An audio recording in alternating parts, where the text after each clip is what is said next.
ano yan, copyright yan, di ba copyright? Ito na yung after na magawa, ito na ngayon yung andar ng makina niya. Naka-airco na yan.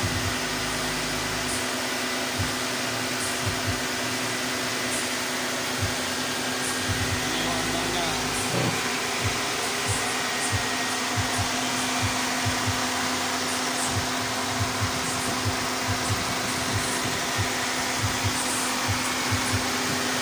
So, umaandar na yan. Ayan yung yug-yug ng yung case ng filter niya. Tingnan nyo, wala nang yug yan. Ito yung vibrate ng andar ng kable.